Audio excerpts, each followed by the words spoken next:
in Islam, guys, there needs to be appropriate proof that the girl fornicated. But when the Bible gives an evidence and a standard for judging if she fornicated or not, and if it finds out that she did fornicate and they stone her, that's a problem. It's unjust. But when in Islam, it's cool when they do it. It's cool when they do it, but it's a problem when we do it. Hello, welcome to Religious Insight. In this fascinating episode, Muslims came to prove to us that Islam is the most hypocritical religion in the world. Let's watch this video for more amazing details. Well, first of all, let me say something before I start. My first language is Russian, so I'm trying my best to explain you in English, okay? Okay. So don't judge me, it's my best. So let's start. Okay, cool. The first thing we need to start with, no prophet before Jesus was born said anything about Trinity. Yeah, no idea as Trinity was accepted after Jesus. People waited for 300 years, church waited, to say that Trinity is accepted. Why Christians decided that they can accept anything without Jesus? What if I could show you the Trinity in the Old Testament? In the Old Testament, where? If I could show you it, would you agree? Show it right now. All right. Because I know Old Testament is still corrupted. I know that. Bruh, so, see, what's the point of you bringing it up then, bruh?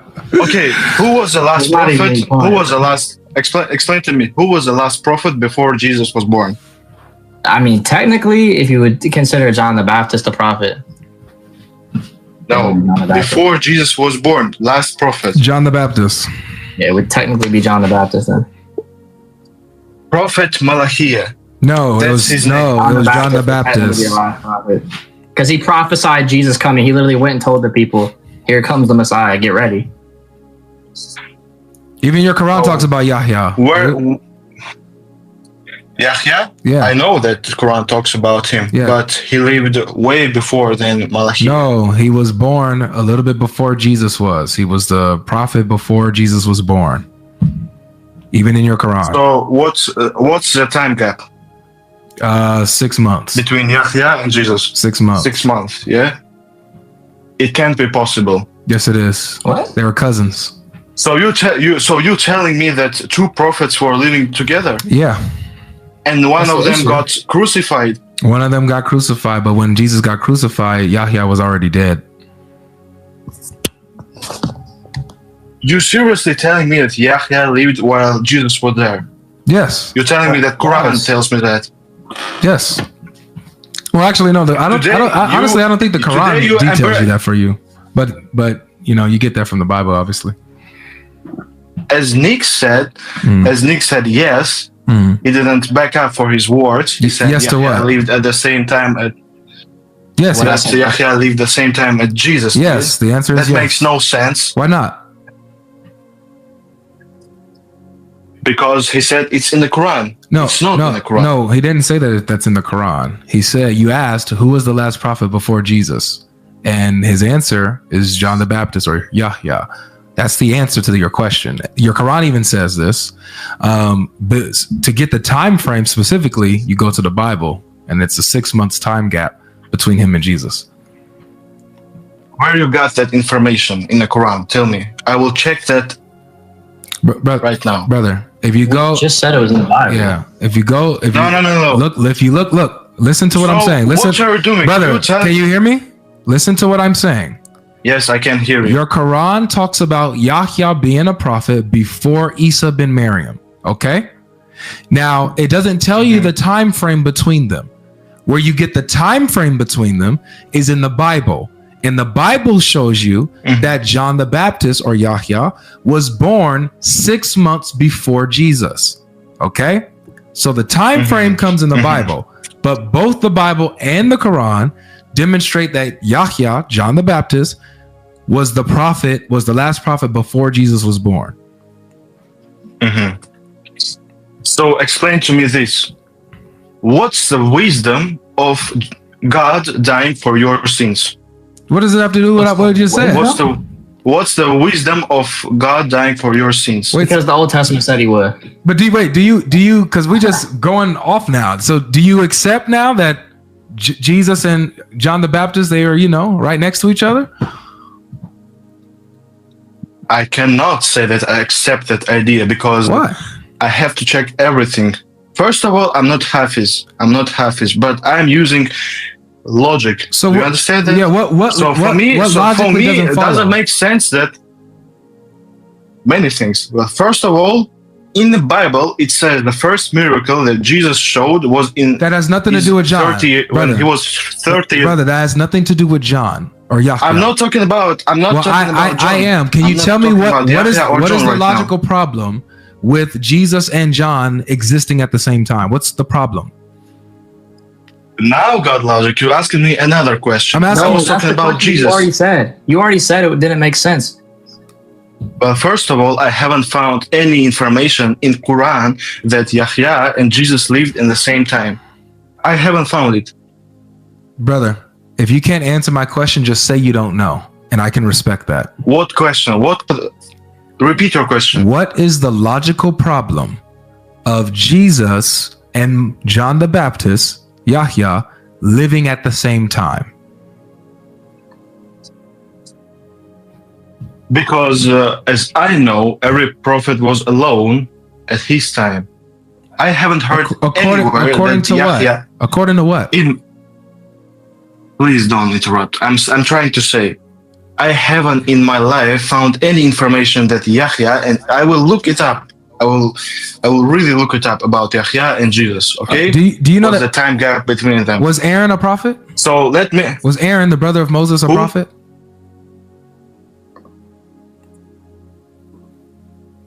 Quran doesn't tell that he was a prophet. But the Quran says that both Moses and Aaron received the Torah. Yeah, but it doesn't mean that his brother was a prophet. So how is it doesn't say. So if Aaron is not a prophet, if Aaron is not a prophet with Moses, how is it that he's receiving the Torah with Moses? Listen, he was the only one between his people that followed him. No, he wasn't. He had an entire nation. He had an entire nation. The moment Moses left for 40 days, they start worshiping a cow. What? No, not sorry. I'm trying to finish. Yeah, don't interrupt. I have to move on. I have to move on. Thank you for. No, coming. You don't have to move on. I do. I have to move on because you're and it has nothing to do with your language barrier. Your mental capacity to have this conversation is non-existent. You're dishonest and you're not mentally capable of continuing this conversation. We're going to do one more from TikTok for now, and then we're going to take a long break from TikTok because you guys are just blatant idiots up here. Good Lord. And if you want to say that I'm cherry picking from your cherry tree to make cherry pie and stuff you with it. That's what I'm doing. That's crazy.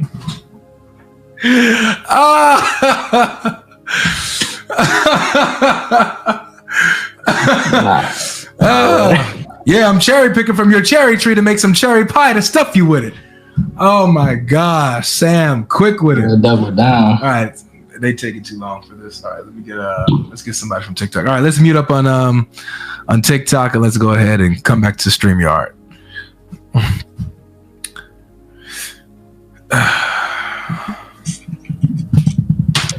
Shakur, how you doing? Yo, how you doing? Shakur, you're on stage. Can you hear me?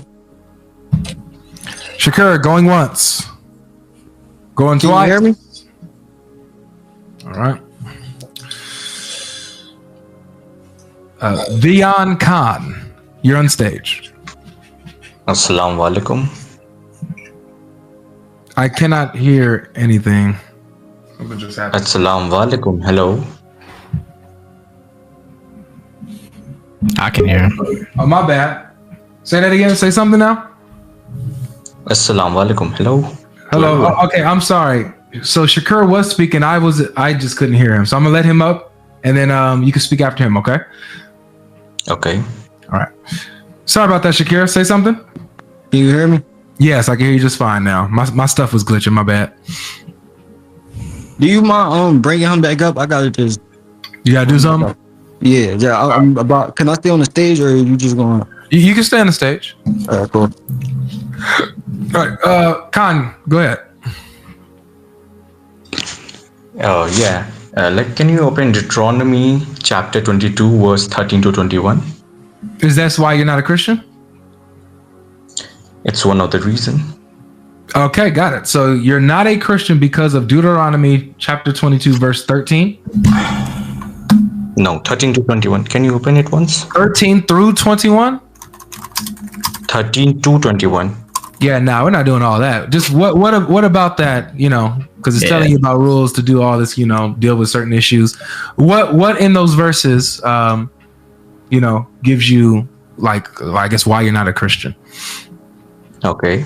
So from those verses, we can see that how God is not just and he do not know how to do justice there. And it shows that the text is corrupted because, for example, in those verses. I don't know if it is me. I can hear him. Yo, can you hear me? Yeah. Okay. Yep, go ahead. So in those verses, the God is talking about if a man suspect that his wife is not virgin, and what's the punishment if they found out that she's not virgin? But the problem is that the process of finding out is not a rational process. So and it could easily mislead for the girl to get easily killed by killing her from stones. Sorry, my English is not my first language. So wait, what? Open it for more context. His argument is that basically that in these verses it doesn't give a proper way to test whether or not she's a virgin, and it can lead to her actually being a virgin, them not knowing, and them still stoning her. Which doesn't make sense because these verses do not say these are the only ways to test her, but it's just saying that these are some of the ways they test her. Where do these verses say that these are the only ways to test them? Okay, but it does say that the girl has to show the cloth, for example, like the blood cloth that maybe she had while having sex with her husband on the wedding night, and if there's no blood, for example, and they found out that she's not a virgin, she has to be killed in front of, bringing her to her father's house, bringing all the people from the town and killing her by stoning. What type of justice is this? Ways. This is not the. Where does it say this is the only way? Okay, what could be the other ways during those days? Checking the hymen. They could check the hymen back then. No, but she has already had sex with the husband, and the husband suspect that she was not a virgin for them too. But she had sex with the husband. Now, even if she was before, sometimes they would have after. But the husband is suspecting it after the marriage, right? After having sex with her. No, it's not only. It's after actually. Let's assume a case.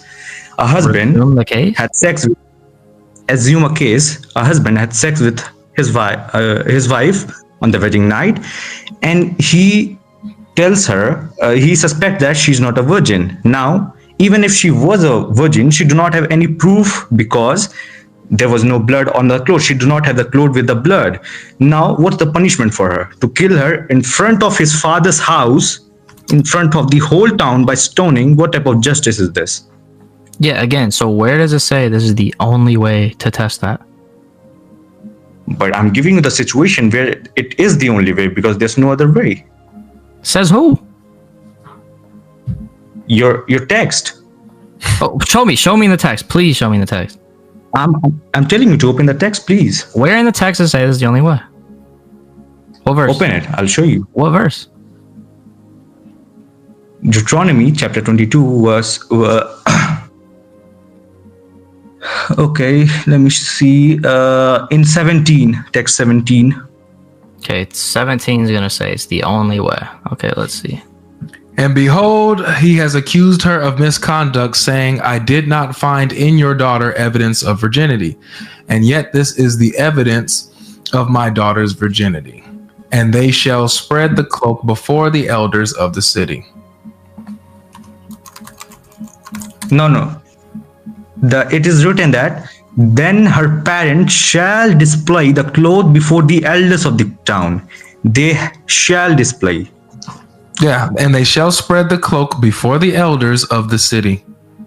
Yes, so that's the way through which they can test that the girl was a virgin or not. That's the only way. The only way is this question.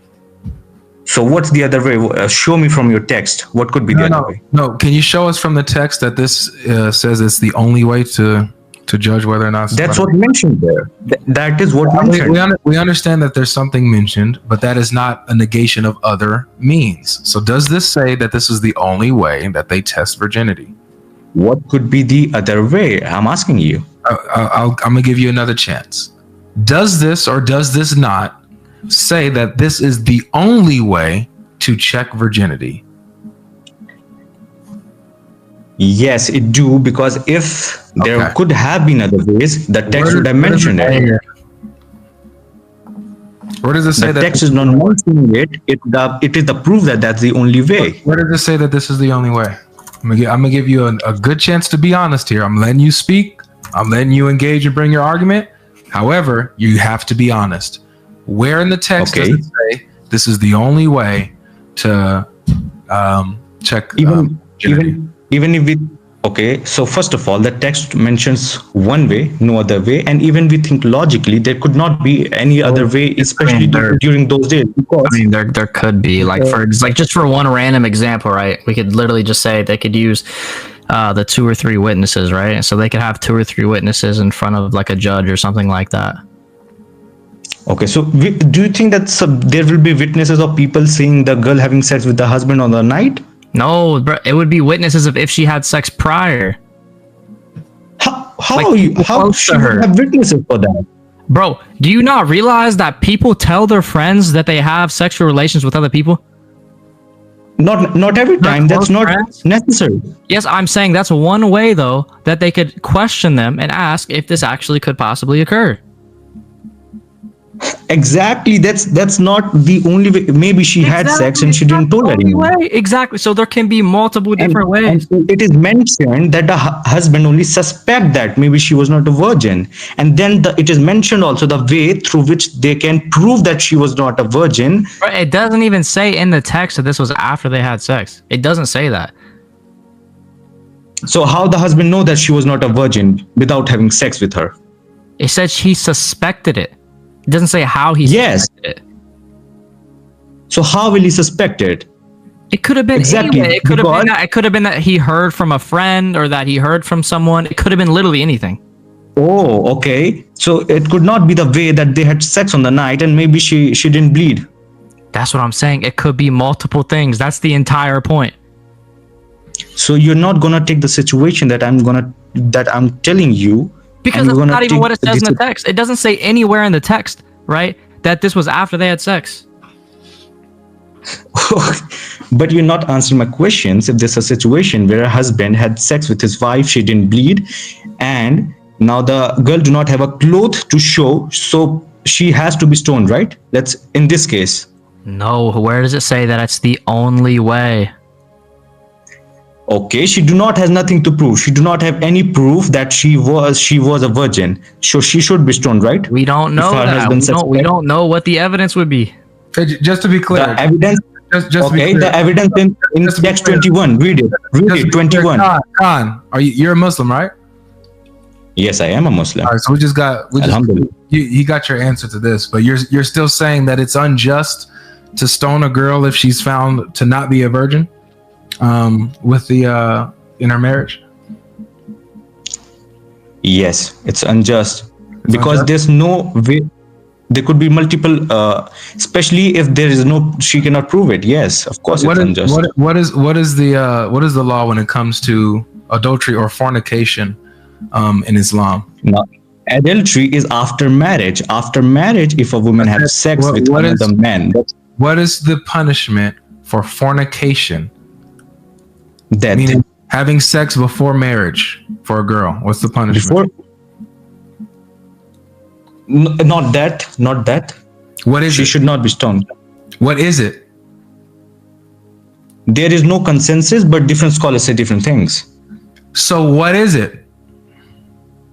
I'm telling you, there's no consensus in the Quran or Hadith. What are some punishments? Bring it out. There are different fatwas. I'll have to check it out, but that's definitely not. So some of your fatwas, they have whipping. Some of them are even honor killings. They get stoned in front of the people in the middle of the city. You have whippings. There's no fatwa regarding that. You have these punishments for these girls for fornicating before marriage, being found to not be a virgin, or having sex outside of marriage. They get punished. Is it just to punish them for having sex outside of marriage?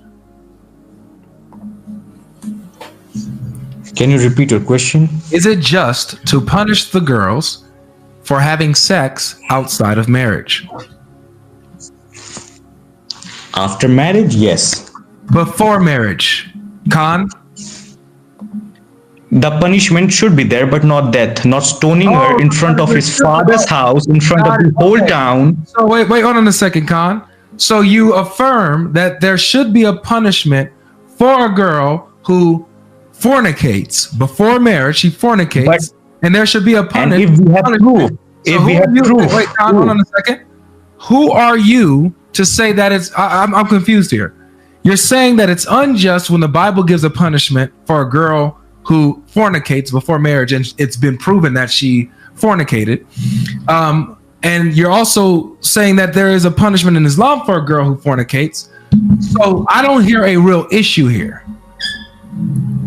But yes, I have the answer. The thing is, in Islam, there needs to be proper proof that the girl had sex before the marriage. But in Christianity, all right, brother. Thanks for coming. In Islam, guys, there needs to be appropriate proof that the girl fornicated. But when the Bible gives an evidence and a standard for judging if she fornicated or not, and if it finds out that she did fornicate and they stone her, that's a problem. It's unjust. But when in Islam, it's cool when they do it. It's cool when they do it, but it's a problem when we do it. It needs to be the new key words. It's crazy. Islam is immune to double standards. Mm-hmm. It's immune to inconsistency and hypocrisy. It's immune to it. Right, welcome back, guys. That was an amazing one. Share your thoughts in the comment section. Share this video. Don't forget to like it as well. The amount of mental gymnastics it takes to be a Muslim is insane. Muslims don't realize yet that the more they say the Bible or the Torah have been corrupted, the more they prove to us that Allah is a liar and his words are not trustworthy, because in the Quran he says that he will protect his words and his words cannot be corrupted. So if the 21st century Muslims are now telling us that same word Allah say that he will protect and it cannot be corrupted, it's now corrupted, it means that he has lied. So many of them are not even aware of the harm they are doing to their religion by coming up to tell us that the Bible or the Torah have been corrupted. Not up to 2 minutes into the debate, he's already claiming that the Torah and the Bible have been corrupted, following the Dawah script given to him. Didn't know he is helping us to destroy his religion, because if you can't prove how the Torah or the Bible have been corrupted, then it means that you're lying, and any words or anything that you say after that cannot be trustworthy. In both the Old Testament and New Testament, sin can be cleansed. The difference is that in the Old Testament, a lamb was offered to cover for sins, but in the New Testament, Jesus is the one who cleanses our sins. You cannot come to the Father without Jesus cleansing your sin.